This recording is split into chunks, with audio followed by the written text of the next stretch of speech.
అంటేనే 72% విశ్వంలో నీరుంది, మన బాడీలో కూడా 72% నీరుంది. ఏమ్మా, నీరు అంటేనే త్రిగుణాత్మకమైనది. దత్తాత్రేయ అంటే బ్రహ్మ విష్ణు మహేశ్వర రూపం అంటారు కదా. ఈ విశ్వం మొత్తము నేను సైన్స్ ప్రకారం చెప్తాను, నాకు ప్రతిదీ కూడా మన పిల్లలందరూ కూడా దేవుడి రూపాలంటే ఏంటి, విశ్వం అంటే ఏంటో అర్థం. నేను ప్రతి దాంట్లో నేను విశ్వము అంటుంటాను, మనం శివ అని కూడా అంటుంటాం. అంతే, రెండుటికి డిఫరెన్స్ ఏం లేదు. నేను విశ్వం అంటాను, మీరు శివ అంటారు, అంతకంటే ఎక్కువ తేడా ఏం లేదు. మన శరీరంలో పంచభూతాలు ఉన్నాయి, విశ్వంలో కూడా పంచభూతాలు ఉన్నాయి. మన పుస్తకాలన్నీ ఎత్తుకుపోయి యుఎస్ వాళ్ళ జెండా ఏంటి, ట్రయాంగిల్ అంటే పంచభూతాలు. పంచభూతాలకు నిలయం ట్రయాంగిల్. అది మన అధిష్టాన చక్రం నుంచి చూపిస్తారు. అదంతా తాత్వికవేత్తలు ఆధ్యాత్మికవేత్తలు అందరూ చూపిస్తుంటారు. ట్రయాంగిల్ అంటే పంచభూతాల్లో ముఖ్యమైనది స్వాధిష్టాన చక్రం, రెండవది మనది. ఆ రెండులో వాటర్ అనేది అట్రాక్షన్. ఎవరన్నా రాగానే మంచినీళ్ళు ఇవ్వమ్మా అంటారు, కాళ్ళు కడుక్కొని మంచినీళ్ళు ఇవే వాళ్ళకి అంటారు. నీళ్లు అనేవి మనం ఏమంటే అది జరుగుతుంది. కొట్లాడడానికి మన ఇంటికి వచ్చిన అమ్మాయి, ఏదో గొడవ పడడానికి వచ్చిన వాళ్ళు, ఏదో అడగడానికి వచ్చిన వాళ్ళు, నేను ప్రేమతో నీళ్ళు ఇవ్వగానే వాళ్ళు అనుకున్నది మర్చిపోయి నీతో ప్రేమగా మాట్లాడి, నాకు చుట్టాలు ఎవరైనా కూడా, ఫ్రెండ్స్ ఎవరైనా కూడా, అందుకే పెద్దవాళ్ళు ఆ మాట పెట్టారు. ఇంకొకటి, ఎవరైనా చనిపోతే ఇల్లు శుద్ధి చేయాలి అంటారు కదమ్మా. ఎలా చేస్తాము? ఒక పూజా విధానం. శివరాత్రి వస్తుంది, మనం పూజ చేయాలంటే కలశంలో నీళ్లు తీసుకోమంటాడు పూజారి. కలశంలో నీళ్లు తీసుకొని దాంట్లో చేయి పెట్టి గంగే చ యమునే చ గోదావరి సరస్వతి నర్మదా సింధు కావేరి జలేస్మిన్ సన్నిధిని కురు, ఒక ఆకును పెట్టమ్మా, పూర్వేసినమ్మా అని ఇలా అనిపిస్తాడు. గంగ నీవే, గోదావరి నీవే, కృష్ణ నీవే, సమస్త జలము నీవే, ఆ నీళ్ళుని మీ జలుకోమ్మా, దేవుడి మీ జలుకోమ్మా, పూజా ద్రవ్యాల. ఆ మంత్రం చదవగానే ఆ చుట్టంతా పవిత్రత వస్తుంది. గంగా యమున సరస్వతి అంత నీటికి ఒక వైబ్రేషన్. ఆ వైబ్రేషన్లో నీటిలో స్పెషలైజేషన్ ఈ పంచభూతాల్లో, ఈ విశ్వంలో ఉండే దాంట్లో త్రిగుణాత్మకమైన ఘన ద్రవ వాయు రూపాల్లో ఉంటుంది. ఇంకొక సీక్రెట్ చెప్తాను. నీళ్ళ గురించే చెప్పిన తర్వాత, నీళ్లు అనే దాంట్లో గాలిలో కూడా నీరుంది. వాటర్ ఎవాపరేట్ అయి ఉంటుంది కదా. దానికి ఏం చూపించారు తెలిసిన మన పూర్వీకులు, విష్ణువును అడ్డంగా పడుకొని లక్ష్మిని కూర్చోబెట్టారు. దాని మీద ఏవో పిచ్చి ఊహలు వచ్చి మొగాడు ఇలా పడుకుంటాడు, ఆడవాళ్ళు కూర్చుంటారంటారు. ఏమీ లేదు, గాలి ఇలా తిరుగుతూ పోతుంటే దాంట్లో ఉండే నీరు లక్ష్మి. ఆ నీరు అనేది ఏమిటిది, పవర్ ఆఫ్ ఎనర్జీ అని అర్థం. ఆ ఎనర్జీ లెవెల్స్ పుష్కరము అంటే కుండకి పవర్ వచ్చిందని అర్థం. కుండకి పవర్ ఎట్లొస్తుంది? ఎవరైనా చనిపోతే నీళ్లు చల్లడంలో కూడా అంతర్యం ఇదే. మూడు మీరు మసీదుల్లో కూడా నేను చూసా. దుబాయ్లో వెళ్ళినప్పుడు అక్కడ నీళ్ళ చుట్టూనే ఉంటుంది. ఇక్కడ చార్మినార్ దగ్గర కూడా నువ్వు చూడు నాన్న, నీరు పక్కన మసీదు ఉంటుంది. ఏ గుడి కానీ, ఏ పవిత్రమైన క్షేత్రం కానీ నీళ్లు లేకుండా ఉండదు. గంగాకు హారతిస్తారు ఈ పిచ్చోళ్ళందరూ మన పిచ్చోళ్ళు అనుకుంటారు. కాదు, మన పూర్వీకులు చాలా తెలివైన వాళ్ళు. గంగాలో పొద్దున్న నుంచి స్నానం చేసిన తర్వాత ఆ నీళ్లు మలినమైపోతే సాయంత్రానికి తేటగా అయిపోయిన తర్వాత పసుపు కుంకుమ వేసి వేదమంత్రాలన్నీ చదివి దాన్ని మళ్ళీ అంటే ఈ విశ్వంలో ఎనర్జీ ఉంటుంది నాన్న, విశ్వంలో మొత్తం ఎనర్జీ ఉంటుంది. ఆ ఎనర్జీ లెవెల్ వాటర్లోకి స్వీకరిస్తుంది. మనం ఏమంటే జరుగుతుంది. వాళ్ళు మీ మంత్రాల ద్వారా ఆ ఎనర్జీ ఇచ్చారు. అది అంతా ఆ ఎనర్జీ లెవెల్స్ ఎప్పటి వరకు ఉంటాయి? రాత్రి 9 నుంచి తెల్లవారుదాం 4 వరకు ఆ ఎనర్జీతో ఉంటాయి. మళ్ళీ ఎవరు కాళ్ళు పెట్టరు, డిస్టర్బ్ చేయరు ఆ నీళ్లను.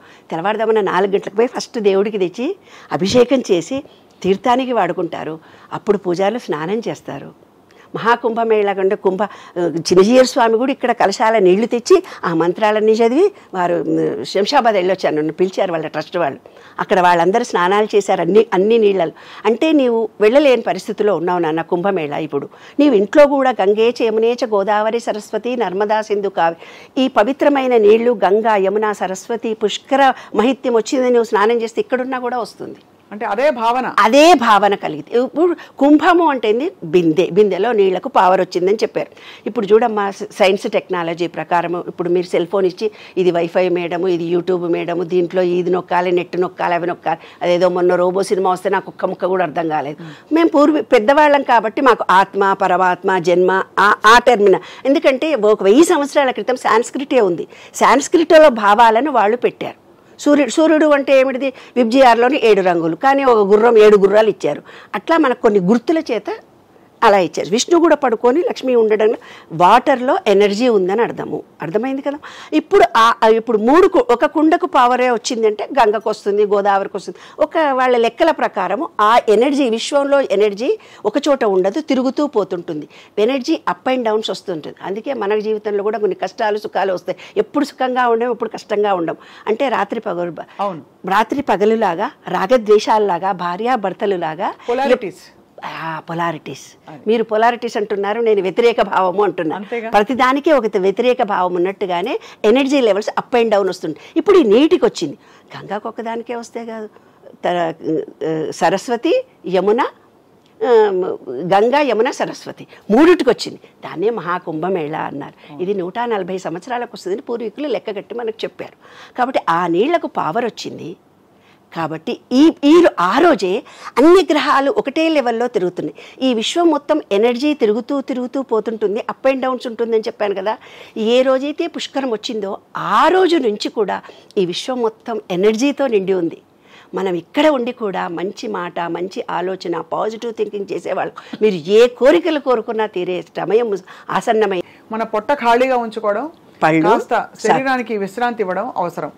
పళ్ళు కానీ మితంగా తినాలి అవసరం అని మీరు అంటున్నారు. తక్కువ తింటేనే డైజెషన్ అది యాక్టివ్గా వర్క్ చేస్తుంది. ఇప్పుడు సుషుమ్న నాడి ద్వారా ఎనర్జీ రావాలంటే వెన్నుపూస నిటారుగా ఉంచి ధ్యానం చేయమని అంటారు అర్ధరాత్రి వరకు. అయితే విన్నాను, అందరికీ ఒకే తీరుగా ఎనర్జీ రాదు. నెగిటివిటీ లేకుండా ఉండాలి ఏమ్మా. ఇంకొకటి ఏంటంటే, కొందరికి బీజాక్షరాల చేత వస్తుంది, కొందరికి బ్రీతింగ్ ద్వారా వస్తుంది, కొందరికి రూపం చూడడం ద్వారా వస్తుంది, కొందరికి నామజపం చేయడం ద్వారా వస్తుంది. అంటే ఒక్కొక్కళ్ళు కొన్ని నమ్మకాల చేత, విశ్వాసాల చేత ఉన్నారు. అవును, ఎన్నో మతాలు, ఎన్నో రకరకాలైన మనుషులు ఉన్నారు. అందరినీ ఇదే పద్ధతిగా చెయ్యి అంటే కుదరదు. ఎనర్జీ వస్తుందనే పాయింటే నేను చెప్తున్నాను. అందుకని పంచామృతాలు అంటే పంచభూతాలకు ఒక్కొక్క దానికి ఒక్కొక్కటి. ఈ శివలింగం మీద ఈ పంచభూతాల తత్వం కలిగిన పంచామృతాలను వేసి మన శరీరంలో ఉండే పంచభూతాలను యాక్టివేట్ చేసుకుంటాం. అభిషేకం తర్వాత అది తాగగానే అమృతమయంగా ఓం త్రయంబకం యజామహే సుగంధిం పుష్టివర్ధనం అని చదవగానే ఓం నమశివాయ అంటూనో, లేకపోతే నమ్మకం చమకం చదువుతాం. నమ్మకము అంటే ఏం లేదు నాన్న, ఈ విశ్వంలో ఉండే అప్పటి కాలంలో పంచలోహాలు నీరు ఇచ్చేవాడు, ఆకాశంలో మేఘాలు, భూమి మొత్తం ఉండే ప్రతి దానికి అన్ని సస్యశ్యామలంగా మంచిగా ఉండాలని ఈ విశ్వం మొత్తాన్ని ప్రేర్ చేస్తాం. నమ్మకం. చమకం అంటే ఏమడుగుతాము, చక్కగా వర్షాలు పడాలి, మాకు తిన్న ఆహారం జీర్ణం కావాలి, మాకు మంచిగా యాక్టివ్గా ఉండాలి, మనకు కావలసినటువంటివి మనం అడుగుతాం అనమాట. అదే నమ్మకం చమకం అంటే. ప్రతి దాంట్లో కూడా ఒక అర్థవంతంగా ఉంటుంది. పెద్దలు పెట్టిన పద్ధతులు ఇవి. ఉపవాసం ఉండు అని అన్నారు. రాత్రి ఉపవాసం అయిపోయింది మనకు. ఉపవాసం ఎప్పటి నుంచి ఉండాలి? ఉదయం లేచినప్పటి నుంచి. అవునాను, ఉదయం నుంచి రాత్రి వరకు ఉండాలి. అయితే కొంతమంది ఏం చేస్తారు, గుడికి వెళ్ళి కొబ్బరి అవి ప్రసాదాలు సాయంత్రం తింటారు. సాయంత్రం తినొచ్చు, పళ్ళు కూడా తిని ఉండొచ్చు. రాత్రి మాత్రం జాగారం చేయండి పడుకోకుండా అన్న. మనం పడుకున్నప్పుడు ఎనర్జీ రాదు నాన్న. కూర్చున్నప్పుడు మాత్రమే విశ్వంలో ఉండే ఎనర్జీ మన సహస్రారం నుంచి మన బాడీలోకి వస్తుంది. జాగృతంగా ఉండాలి. ఎలా ఉండాలి చెప్తాను. ఇప్పుడు మీ పక్క నుంచి నేను ఇలా వెళ్ళానమ్మా, వెళ్తే మీ ఫ్రెండ్ ఎవరో అంది, మేడం ఎర్రచీర అరే ఎర్రచీర కట్టుకుందా, నేను చూడలేదు అంటావు నువ్వు. అంటే నువ్వు చూస్తేనే కదా నేను ఏ చీర కట్టుకున్నాను. నీవు నాలో వైబ్రేషన్స్ వస్తున్నాయి అని నీవు ఎరుకతో ఉంటేనే నీకు వస్తుంది, లేకపోతే రాదు. మేము ఎప్పుడు చేసేవాళ్ళని తెలిసిన 4 సినిమాలు ఉండేవి మా అప్పుడు ఫస్ట్ షో చూసేవాళ్ళం, సెకండ్ షో చూసేవాళ్ళం, థర్డ్ షో ఇంకోటి చూసేవాళ్ళం. చూసి తర్వాత స్నానం చేసి ప్రసాదం ఇచ్చి తినేవాళ్ళం. సినిమాలు వేసుకొని చూసేవాళ్ళం, భక్తి సినిమాలు ఏవో వేసుకొని. ఈ రోజుల్లో మీరు ఎలాగో పడుకునేది 12, 1 గంట 2 కాబట్టి రోజు జాగారం. కానీ జాగారం చేస్తూ మీరు అన్నట్టు శివ ధ్యానం దేని మీద దృష్టి పెట్టాలని అవసరం కదా. కాదమ్మా, నేను ఇందాక చెప్పాను, బీజాక్షరాల మీదనన్నా కాన్సన్ట్రేషన్ చేయాలి. ఆ రోజు మొత్తం శివ శివ అంటూనన్నా ఉండాలి. ఈ అనంత విశ్వం మీద ఒక నమ్మకము, విశ్వాసము, ప్రేమతో చేస్తేనే అవుతుంది, లేకపోతే కాదు. ఏదో ఇంట్లో వాళ్ళందరూ ఉపవాసం పెట్టారు, అటుపోయి ఒకటి తినడం, ఇటుపోయి రోజు కంటే ఎక్కువ తినడం చేస్తే కాదు. రోజు కంటే ఎక్కువ తింటే కాదు. ఎంత వాటర్ మన బాడీకి కావాలో అంత వాటర్ కావడము, ఉపవాసంతో ఉండడము, ఫ్రూట్స్ తోటే సాత్వికంగా ఉండడము, ఎనర్జీ లెవెల్స్ పడిపోకుండా చూసుకోవడము, నీ బాడీని నీవు ప్రేమించగలిగితే, నీ బాడీలో ఏం జరుగుతుందో నువ్వు తెలుసుకొని ఉండగలిగితే అప్పుడే నీకు ఎనర్జీ వస్తుంది, లేకపోతే రాదు. ఈ బాడీ మొత్తం ఏమనుకుంటుంది తెలిసినా, ఈ ఆత్మకి ఎందుకు ఇచ్చాను వేస్ట్ గాడు, పొద్దున పోతున్నారు, ఆ సినిమా చూస్తున్నారు, అక్కడికి పోతున్నారు, ఏదో తింటున్నారు, ఇంకెక్కడ పోయి డబ్బు కావాలంటున్నారు, ఇంకేదో ఎప్పుడు నెగిటివ్ మాట్లాడుతున్నారు, మా కష్టాలు వచ్చినాయి అంటున్నారు, ఇవన్నీ ఏవైతే ఉన్నాయో అవే ఆలోచిస్తున్నారు, ఇంకేదో కావాలని తపన పడుతున్నారు, లేదా ప్రజెంట్లో ఎందుకు ఉండట్లేదని ఆ ఆత్మ బాధపడుతుంది. ఈ ఆత్మ అంటే మన సెల్ ఫోన్లో ఒక చిప్పు లాంటిది. ఆ చిప్పు ఇక్కడ ఏమవుతుంది, 30% పూర్వజన్మ సంస్కారాలు నీలో ఉన్నాయి. 30% నువ్వు సెల్ మారితే అంటావు కదా మేడం, సెల్ ఫోన్లో 30% పూర్వజన్మ స్లిప్ ఉందని 30 ఉంటాయి. 30% జీన్స్లో నుంచి వస్తాయి ఆ వ్యక్తికి, 30% నువ్వు పెరిగిన వాతావరణం నుంచి వస్తుంది. ఒక సిచ్యుయేషన్, శివుడికి పూజ చేయరా అంటే వాడు ఎలా రియాక్ట్ అవుతున్నాడంటే ఈ మూడిటి మీద ఆధారపడి ఉంటుందమ్మా. నువ్వు పూజ చెయ్యండి అంటే కూడా చెయ్యరు, ఎందుకంటే ఈ వ్యక్తికి తనకి తానుగా ఒక నమ్మకము, విశ్వాసము, ప్రేమ అవి అతనిలో కలిగినప్పుడు శివరాత్రిని అమోఘంగా పూజ చేసుకోగలుగుతాడు. అదే అందుకే మనసా వాచా కర్మణ అని ఊరికే అనలేదు. అంటే మనసు అక్కడ లీనమై ఉండాలి, మన వాక్కు కూడా అదే అంశానికి తోడై ఉండాలి. మనం పూర్తిగా లీనమైనప్పుడే దాని శక్తి అర్థం చేసుకోవచ్చు అంటున్నారు. అలాగా నాన్న, మనకి బోల్డ్ అనే తత్వాలు ఉన్నాయి శివుడి మీద. గంగ ఉదకము చేతబట్టి లింగ పూజలు చేద్దామంటే, గంగ ఉదకము చేతబట్టి లింగ పూజలు చేద్దామంటే, గంగలోన చేపకప్ప ఎగిలంటున్నాయి లింగ మహానుభావ మా లింగమూర్తి మా దేవ శంభో ఏమీ సేతురా లింగ ఏమీ సేతురా. ఎస్, నిజం నాన్న. ప్రతి దాంట్లో కూడా ఒకటి ఉంది నాయన, నీకు మనసా వాచా కర్మ ఈ తత్వంతో కనుక దేవుడికి అంటే కీర్తన చేత దేవుణ్ణి చేరుకుంటే తొందరగా మన సబ్ కాన్షియస్ మైండ్ ఎనర్జీని రిసీవ్ చేసుకుంటుంది. చాలా సులభం కూడా ఇది, సులభం కూడా. ఎంత నామాలలో కానీ ఒక పాటలో కానీ ఉన్నంత ఆనందం ఇంకోటి మా అమ్మ వాళ్ళు మేము చంద్రశేఖర చంద్రశేఖర చంద్రశేఖర పాహి మాం, చంద్రశేఖర చంద్రశేఖర చంద్రశేఖర రక్ష మాం, చంద్రశేఖర చంద్రశేఖర చంద్రశేఖర పాహి మాం, చంద్రశేఖర ఇట్లా ఒళ్ళంతా పులకరించిపోతుంది. ఇది ఏముంది, పని చేస్తూ ఇక్కడక్కడ తిరుగుతూ కూడా అనుకోవచ్చు అంటూ మన మనసుని విశ్వంలో లయం చేయడము, మన శరీరంలో ప్రతి నాడులని యాక్టివేట్ చేసుకోవడం, అదే శివరాత్రి తల్లి. చాలా గొప్పగా ఉందమ్మా. అయితే పడుకోకూడదు, పడుకుంటే మనకు ఎనర్జీ లెవెల్స్ రావు. కూర్చున్నప్పుడు బ్యాక్ బోన్ స్ట్రైట్గా ఉండి ధ్యాస పెట్టితేనే మనలో ఎనర్జీ లెవెల్స్ వస్తాయి. అది కాకుండా మరి జాగారం ఎలా విరమించాలి?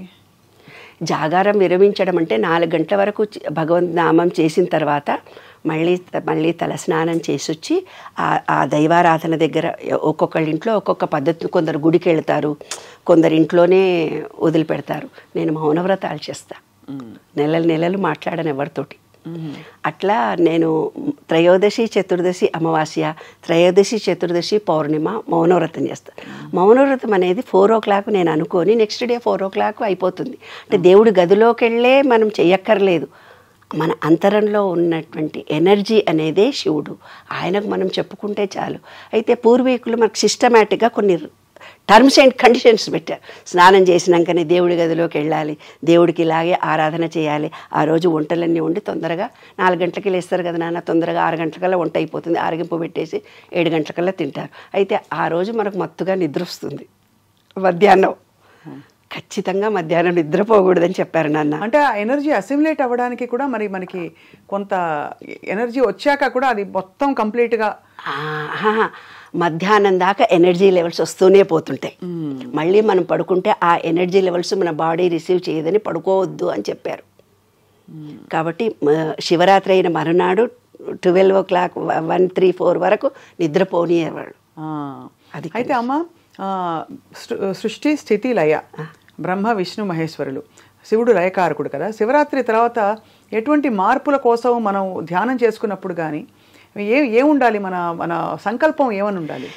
అసలు ఆధ్యాత్మిక అంటేనే అసంకల్పంగా ఉండడమా? లేదు, ఆధ్యాత్మికత అంటేనే అరే పెళ్లి చేసుకుంటున్నాము, పిల్లల్ని కంటున్నాము, మళ్ళీ పిల్లలకు పెళ్ళిళ్ళు అవుతున్నాయి, మళ్ళీ వాళ్ళది ఇల్లు కొనుక్కుంటున్నావా, ఉద్యోగం ఉందా, ఇది జీవితం అని మనం అనుకుంటున్నాం. ఇది కాదు.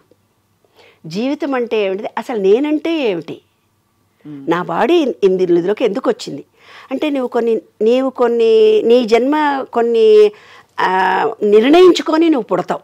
ఇది చెయ్యాలి.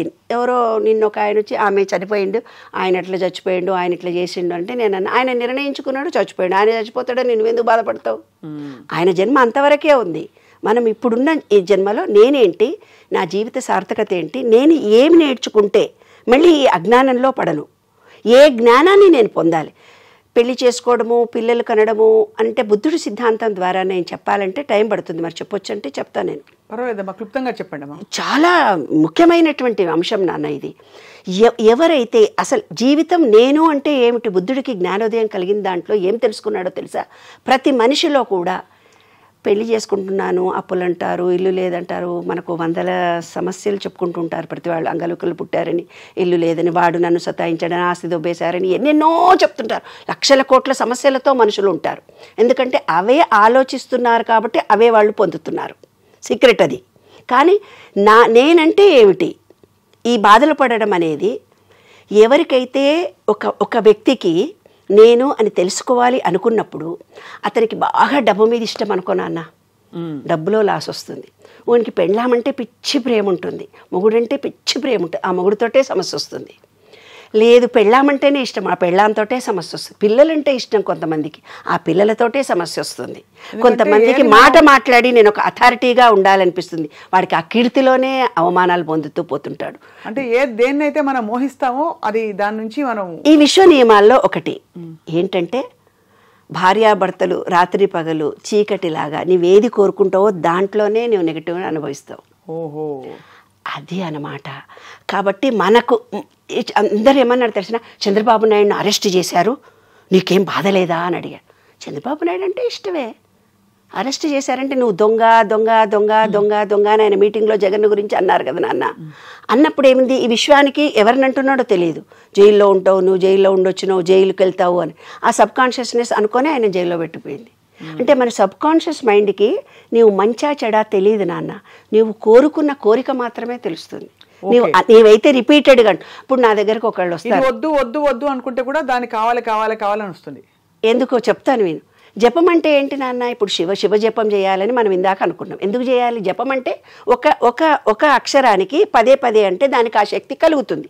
నువ్వు నా కష్టాలు వచ్చినాయి, నాకు బీపీ వచ్చింది, నాకు షుగర్ వచ్చింది, నా కొడుకులు ఎవరు నన్ను పట్టించుకుంటలేరు, వాడు అప్పులు చేసి వెళ్ళిపోయిండు, ఆ మగుడు నన్ను దన్నిపోయిండు, ఈ బిడ్డలు నన్ను కొట్టిపోయిండ్రు, ఇవే జపం చేసుకుంటూ నా దగ్గరకు వస్తా. నువ్వు జపం చేస్తే అది జపం అంటే ఏంది, దానికి పవర్ వస్తుంది. ఎవరైతే భర్తతో కష్టాలని చెప్పుకుంటున్నా వాళ్ళ కష్టాలు, షుగర్ వచ్చింది అంటే షుగర్, ఇంకా నాకు అన్ని రోగాలే ఉన్నాయి అనుకొని జపం చేస్తున్నారు కదా. నీకు కనపడి చెప్పిండ్రు, అత్తకు కనపడి చెప్పిండ్రు, పక్కింటి ఆమెకు చెప్పిండ్రు, ఎవరు ఫోన్ చేస్తే చెప్పిండ్రు, కనపడి మనిషి కల్లా నాకు తెలుసా, ఓటు విడిచిపెట్టండి తెలుసా. అదే 100 మంది. ఏ పదాన్నైతే నువ్వు పదే పదే సబ్ కాన్షియస్ మైండ్లో ఆలోచిస్తున్నావో అదే నీ జీవితం. అది తెలుసుకోవటమే కైవల్యము. నేనంటే ఏమిటి అంటే మనకి ఏదైతే ఇష్టమో దాంట్లో మనం కష్టాలు అనుభవిస్తున్నాము, ఏదైతే మనం రిపీటెడ్గా అంటున్నామో దాంట్లోనే నాలో పరివర్తన రావాలి. నాలో నెగిటివిటీ ఎందుకుంది తెలుసుకోవడమే శివరాత్రి. పుట్టుటయు నిజము పోవుటయు నిజము నటనడిమి నాటకము. నిజంగా నాన్న, పుట్టుట చావుట మధ్యలో ఉండేదంతా నాటకము. ఆ నాటకంలో ఆ అనంత విశ్వ చైతన్యంలో మనం మమేకం కావడము, మన పంచభూతాలను ఆ విశ్వ చైతన్యంలోకి మమేకం కలిగించడం, తదాత్మంతో పుట్టాము గిట్టాము, పిల్లలు పుట్టారు, సంసారాలు, ఈ కష్టాలు ఇసుకాలు కాదు. నేను ఆనందంగా ఉన్నాను, హ్యాపీగా ఉన్నాను, అందరినీ ప్రేమిస్తున్నాను, నా నెగటివిటీ అంతా పోయింది, నా జన్మ సార్థకమని ఎన్ని కష్టాలున్న వాళ్ళన్నా ఇవి తలుచుకుంటే ఆ రోజు శివ శివ నేను ఇంత ఆనందంగా ఉన్నాను, ఇంత మంచి కాలాన్ని నాకు ఇచ్చావు, నేను నీకు పూజగలిగే అవకాశం నాకు ఇచ్చావు, నేను తలుచుకునే ఛాన్స్ అందరి కష్టాలు వస్తే ఏమనుకుంటాడు దర్శన, ఆ కష్టం వచ్చినప్పుడు భగవంతునికి దగ్గరగా ఉంటారు, వాళ్ళ కర్మ నివృత్తి జరుగుతుందని అర్థం బంగారు తల్లి. ఆ రహస్యాన్ని తెలుసుకోవడానికే అప్పుడప్పుడు ఇలాంటి పండుగలు రావడము.